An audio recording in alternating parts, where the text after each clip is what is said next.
Hello, hi guys! Magandang hapon sa inyong lahat. This is Chino Regas, Mama sa Great Channel.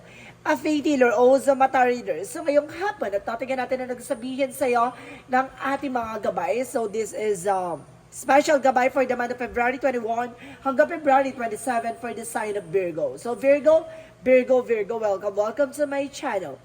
Ano kayang messages, advices, and spirit guides ang ating masasagot for today's video? Kano naman kayang energy or kaganapan sa buhay ng mga Virgo ang ating mahagilap? So guys, this reading is a general reading lamang, hindi lahat makaka-resonate. Kung hindi lamang po makaka-relate sa inyo, and comment down below kung kaninong energy ang ating nasagap. And of course, don't forget to like and subscribe my channel and hit the notification bell for more videos update. Of course, maraming salamat po sa mga walang sawang pagsuporta sa aking channel, lalo na hindi nag-skip ng ads. Naway pagpalain kayo ng Diyos at may kapal siksik liglig na gumapaw ng biyaya manubalik sa inyo. Umpisa na natin ang laban for the sign of Virgo. Angel Spirit Messages, give me information. Ano kaya gusto sabihin sa iyo ng ating mga baraha? Angel Spirit, so there's the Queen of Cups. So there's an healing. So makakapagpahinga ka na maluwag or something, makakapagpahinga ka na mahaba-haba, no? Kumbaga there's an opportunity dito na sinasabi na kumbaga may mga bagay na parang bibigyan ka ng something pahinga or kagalingan sa anumang uri ng karamdaman. So let's see. Additional messages for Angel Spirit Guide. So there's the lovers. So there's an information guys na kumbaga meron about dito sa love life or may tungkol sa asawa, sa jowa, sa karelasyon. Ano mang uri ng partnership yan, no? So there's an information na kumbaga there's an involvement. So let's see what is additional messages for ating Angel Spirit Guides. And of course, there is a Three of Cups. So there's a third party, no? Kumbaga it's either a friend or either a relative or related sa inyo. Ano kaya ang eksena na yan? And of course, there is a Two of Cups. So there's a partnership. So some of you guys, no? May partnership. Kumbaga, mayroon ditong kumbaga involvement about sa love life, and of course about sa partnership or pakikipagkaibigan o pakikipag-transaction or pakikipag-partner. So, tingnan natin kung ano pa yung pinaka-messages, advices sa iyo ng ating Angel Spirit Guides.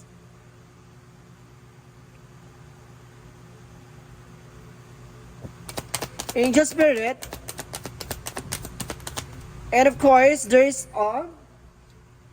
the Four of Pentacles. So there's a protector power, protector energy. So ibig sabihin dito, kumbaga, pagdating sa finances, no, kumbaga kailangan mo mag-savings or something na, kumbaga kailangan mong makipagtulungan about sa partnership sa inyo ng iyong asawa, no? And of course, there's the Eight of Wands. So there's a fast communication and fast movement. So some of you guys, no, kumbaga magiging mabilis ang takbo ng eksena sa iyo, no, pagdating sa negosyo o hanap buhay nyo. So let's see. Kasi there's a lot of trouble, messages, transactions, and of course there's the Ten of Swords. So there's a backstabbing, betrayal, and of course there's a sabotage. Na kumbaga ano ka na kumbaga nakalipas na, maaaring nakalipas na, o maaaring kumbaga sinasabi dito na kumbaga nakalipas na, and of course parang napag-aralan mo na or maaaring naranasan mo na, at sinasabi sa'yo dito maging aware lang ha, yung kumbaga parang there's a lesson learned, parang sinasabi dito na kumbaga matuto ka na, no, sa kumbaga na nangyari about sa sabotage. And of course there's the Full card, so there's a leap of faith, so there's the Sun, no, na talagang pinapakita na magkakaroon ka na something success, no? Magsasuccess ka at the end of the time. So let's see what is the Three of Cups. So there's the Moon card. So there's an information guys na kumbaga malalantad at malalaman kung sino man tong third party. It's either a friend or related sa iyo, or an ex or something, or a family. So there's an information na makikilala mo kung sino yung may kinalaman sa third party involved ng pagiging sabotage, no? Parang ganon. And because there is a temperance for a perfect timing. So this is the moment na kumbaga ikalma mo, no? Kumbaga hindi ka agad maging pala decision or hindi ka dapat maging padalos-dalos sa mga decision mo sa eksena, no? And of course, there's a page of sword, no? Get more information. Marami ka pang malalaman about sa pasikot-sikot about sa finances, no? Maraming mga bagay na makakatulong sa'yo. May mga bagay na kumbaga maglilinaw sa'yo. May mga bagay na parang magsisink in sa'yo how to manage your finances. So let's see what is the Eight of Wands. So there's the Eight of Swords. So there's a lot of toxicities out there. Kumbaga lakasan mo yung pakiramdam mo, lakasan mo ang loob mo. Kumbaga, maging mahinahon ka sa lahat magiging ganap mo kasi, kumbaga, hindi mo kasi alam yung totoong eksena na nasa paligid mo na, kumbaga, tawag dito, maganda lang sila pagkahanap mo. Parang ganon. There's a toxicities, no? There's a lot of communication and there's a lot of information na ibibigay sa'yo. Pero hindi sa lahat ng bagay totoo, ha? Kaya kailangan lakasan mo ang pakiramdam mo. So, let's see what is the Queen of Cups and of course the Ten of Swords. So, there's the Seven of Cups. So, there's a lot of opportunities coming in for you. Maraming oportunidad, maraming eksena. Kumbaga, hindi lahat ng opportunity tatanggapin mo kasi there's a confusion, maaaring nanggugulo lang or para i-distract ka sa ginagawa mo, no? Parang yung sinasabi ko, sabotage, parang distraction yung gagawin nito. So, let's see what is the Lovers and the Full card. And of course, guys, there's the Knight of Wands, slow and steady, no? Panakitiling kalmado, slowly but surely. So, let's see what is the Three of Cups and the Moon card. So, re-represent dito is the Four of Swords, intuitions. No? Makinig ka sa gut feeling, and of course, makinig ka sa intuitions mo. So, there's the Two of Cups and of course, the Temperance represent the Four of Cups. So, there's an information dito na re-evaluate or analyze, no? Kumbaga, may mga bagay na kailangan mapag-isipan, no? Kalma. Kumbaga, kailangan mo maging kalmado sa lahat ng mga desisyon mo. No, kailangan mo pag-isipan, laruhin, alamin, obserbahan, lahat ng mga bagay-bagay na about sa partnership. Kasi baka magdala sa'yo ng kagipitan or maipit ka sa situation. Kaya yun yung pinag-iingatan natin. Dito pala sa row na to, sinasabi na there's a sabotage, no? And of course, there's an opportunity, pero hindi lahat ng oportunidad iti-take mo, no? Kasi mamaya, kumbaga there's an sabotage na gagawin sa'yo. Kumbaga, kaya kailangan mong obserbahan, gamayan. Kasi kailangan mong kalmado yung isip mo at kailangan mong alamin yung mga impormasyon na mamaya ihahain sa'yo pala kumbaga maglalagay sa'yo sa hindi maganda sitwasyon, maiipit ka sa situation. So, there's a Three of Pentacles. So, there's a collaborations, no? Pakikipag-usap ng maayos, i-clear mo yung pasikot-sikot na eksena. Nakikita mo yan, no? Nakita mo yung pinaka-direction ni tinuturo niya, pero nandito yung pinaka-pagkain sa taas, no? Kumbaga sinasabi dito na, or either pera or something. Kumbaga tinuturo ko niya sa hindi magandang eksena. At the same time, nandun lang pala, no? Parang hindi, nililin lang kanila. Parang ganon. So, let's see what is the Eight of Wands and of course the Eight of Swords. So, there's the Knight of Wands, there's silence, no? Mas maganda yung tahimik ka sa mga ginagawa mo kaysa maging bulgarang ka. Kasi, mas maganda yung wala silang nakukuha impormasyon sa'yo, nangangapa sila ng impormasyon na kung ano na yung nangyayari behind their back. No, kumbaga, kumbaga, nag-iisip na sila kung ano yung gagawin nila para masabotahin ka or para maipit ka sa situation. Wala silang kamalay-malay na, kumbaga, alam mo na, kumbaga, ang lakas ng radar mo, malakas ang pakiramdam mo na there's something wrong. Kaya siguro, nagiging malapit sila or may ginagawa silang eksena, meron pala silang binubuo na plano na may ipit ka sa situation. So, let's see what is the outcome. Ang pinaka-outcome is the Star card. So, magkakaroon ka ng healing and happiness, and the Star is an healing. Magkakaroon ka ng healing, and there's a wishes granted. At the same time, guys, there's the World card. So, there's a travel, guys, no? Kumaga may travel talaga dito. At the same time, talaga, magsasuccess ka at the end of the time. So, let's see. And because there's a Queen of Swords, so there's a bigger picture. Kumbaga, makikita mo na yung magiging possibilities, yung magiging posibilidad na mangyayari. So, let's see what is additional messages for career, for career or finances. So, there's the Judgment, a wake-up call or pay attention. See? Kaya niya kagat-kagat yung heart kasi inggit yan, no? Kumbaga yun yung parang ang laki ng inggit sa'yo. Kumbaga there's a pay attention na kailangan maging aware kapag dating sa career mo, diba? Pagdating sa finances mo, there's a judgment for paalala, caution, kumbaga. So, let's see. Additional messages for love life. So, there's a Two of Pentacles, so there's a balance. Maging balance kapag dating sa love life and the Tower moment, so there's a major changes, no? May mga pagbabago mangyayari sa inyong pag-ibig or pagmamahal. Magiging balanse na. No, parang akala nila magugol pa or masisira pa. No. And because there's an Ace of Cups na nandun na yung pagmamahal at nandun na buo na yung pagmamahal at of course pagtitiwala sa isa't isa. And because there's a Nine of Pentacles sa blossoming, no? Kumbaga, nalaman nyo na yung parang tinik sa inyong relasyon. Ngayon, kumbaga, nagbo-bloom na. So, let's see what is additional messages for health. Sa health mo naman, guys, let's see. So, there's the magician. So, some of you guys, no, may gumagawa ng, kumbaga, eksena mo para ma-stress ka. Because there's a four of wands for success and the magician is the power. So, maaaring, pagdating sa health mo, kumbaga, ginagawan ka nila pero, technically, kumbaga, hindi siya nag-absorb by spiritual kasi you are protected, no? It's either may protection ka or you are being protected. So, let's see. What is additional messages for magical fairy messages?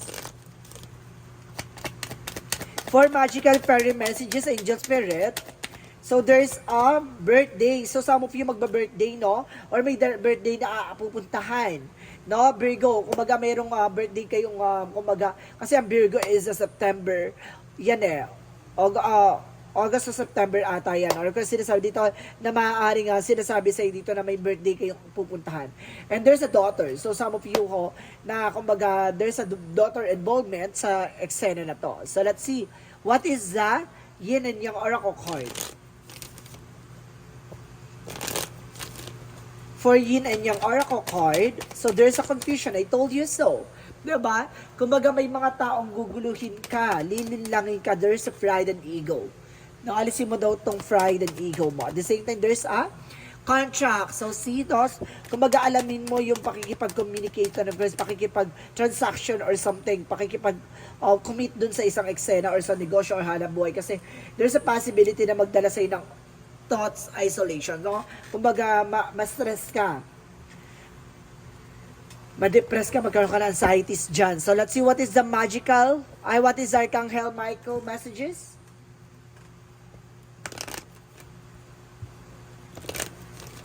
Magical fairy messages.